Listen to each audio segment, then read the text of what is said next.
Contra la precarietat, aturem la troika per al desenvolupament econòmic que generi ocupació de qualitat.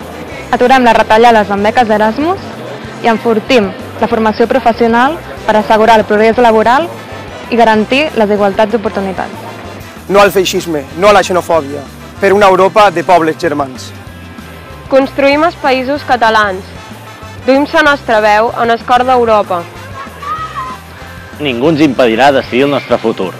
A Europa defensarem votar el 9 de novembre.